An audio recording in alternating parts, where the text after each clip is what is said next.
என் அன்பு உள்ளங்களுக்கு வணக்கம்.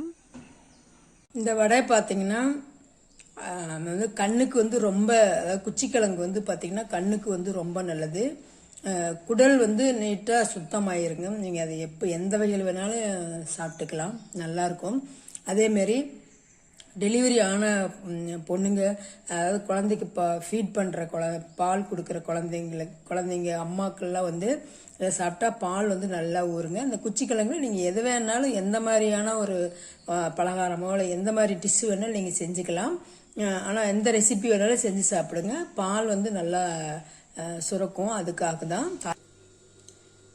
இன்றைக்கி நான் மரவள்ளிக்கிழங்கு அப்படின்னு சொல்லுவாங்க, குச்சிக்கிழங்குன்னு சொல்லுவாங்க, ஒரு சில இடத்துல கேப்பக்கிழங்குன்னு சொல்லுவாங்க. இப்போ இதை வச்சு நான் ஒரு வடை செய்யலான்னு இருக்கிறேங்க. இந்த தோலில் எடுத்துட்டு நம்ம கேரட் துருவிக்கிட்டு வந்துடலாங்க. இப்படி சீவனிங்கன்னா நார் விழுகுங்க, கட்டாய் விழுகும் இந்த நார். அதனால் நீங்கள் எப்படி சீவும் போது இப்படி சீவுங்க கிழங்க. அப்போ தான் இந்த நார் வந்து கட்டாகாமல் நமக்கு கிடைக்கும். இதை வந்து தூக்கி போட்டுடலாங்க. இப்போ நான் இந்த மாதிரி சீவி இருக்கிறேன். இப்போ இதுக்கு வந்து அரைக்கிறதுக்கு என்னென்ன தேவையான பொருள்னு பார்த்துடலாங்களா. மிளகாய் 3 வச்சுருக்கிறேங்க, அது ரொம்ப காரமாக இருக்கும், அதனால் 3 போதும். சோம்பு 1 ஸ்பூன், கிராம்பு ஒரு 2, இஞ்சி வந்து ஒரு சின்ன பீஸு, ஜீரகம் 1 ஸ்பூன், பூண்டு ஒரு 4 பல், இவ்வளோதாங்க. ஃபஸ்ட்டு இதை அரைச்சிக்கலாங்க. அதுக்கப்புறம் இதை போட்டு இந்த குச்சிக்கிழங்கு திருவல் இருக்குது இல்லைங்களா, இந்த திருவலை போட்டு அரைச்சிக்கலாங்க. ஏன்னா நம்ம இப்படியே போட்டோம்னா அது நல்லா இருக்காது, வடை வந்து ரொம்ப வேகிறதுக்கு டைம் ஆகும்.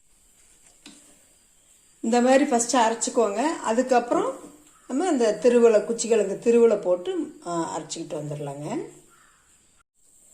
கொஞ்சம் உப்பு போட்டு அரைச்சிக்கலாங்க. தண்ணி ஊற்றி அரைச்சிடாதீங்க, அதில் இருக்கிற தண்ணியே போதும்.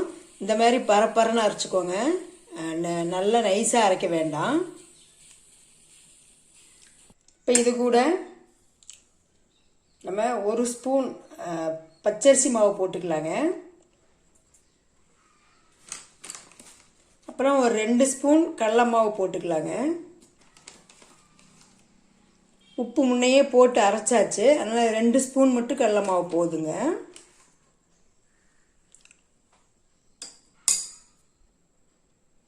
இது கூட நறுக்கி வச்சுருக்கிறேன், சின்ன வெங்காயம் நான் நறுக்கி வச்சுருக்கேன். நீங்கள் பெரிய வெங்காயம் இருந்தாலும் போட்டுக்கோங்க. கொத்தமல்லி, கறிவேப்பிலை நறுக்கி வச்சுருக்கிறீங்க, அதையும் போட்டுக்கலாம். இது கூட நம்ம ஒரு அரை மணி நேரம் கொஞ்சமாக ஒரு 2 ஸ்பூன் கடலைப்பருப்பு தண்ணியில் போட்டு ஊற வச்சுருங்க, நல்லா ஊறிச்சு. இப்போ இந்த கடலைப்பருப்பு இதில் போட்டு நல்லா பிசைஞ்சிக்கலாங்க. இந்தமாரி உருண்டையாக ஃபஸ்ட்டு உருட்டி வச்சுக்கலாங்க. அப்போ தான் வடை தட்டி போடுறதுக்கு ஈஸியாக இருக்கும். பக்கத்தில் ஒரு குண்டாவில் தண்ணி வச்சுக்கோங்க, நினச்சி அப்படியே உருண்டை எடுத்து உள்ளங்கையில் வச்சு தட்டி போடலுங்க.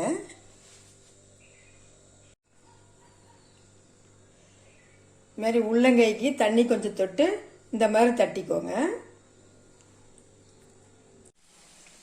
நான் ஃபஸ்ட்டு முன்னாடியே போட்டதுனால வெந்துக்குச்சிங்க. இந்த 2 வடை இந்த கலர் வந்தோடனே எடுத்துருங்க. குச்சிக்கிழங்கு வடையினால கொஞ்சம் இந்த மாதிரி அகலமாக தட்டிக்கோங்க.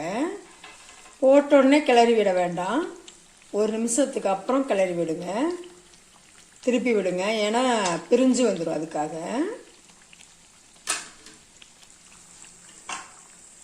ஏன்னா நல்லா சலசலப்பெலாம் அடங்கிச்சுங்க, எண்ணெயோட சலசலப்பு. வடை வெந்துருச்சு, நம்ம ஒரு 30 செகண்ட் இருந்து எடுத்துடலாங்க.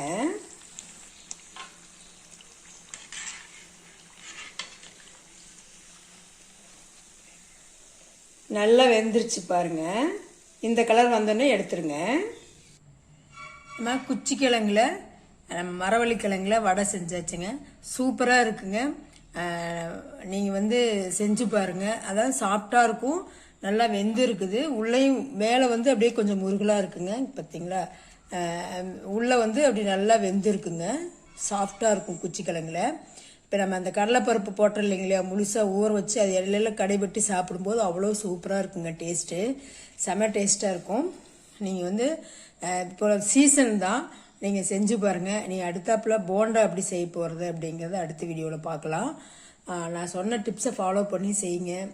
சூப்பராக இருந்துச்சுன்னா சப்ஸ்கிரைப் பண்ணுங்கள். இது மாதிரியான வீடியோங்கள் நிறையா வர்றதுக்கு ஈஸியாக இருக்கும்.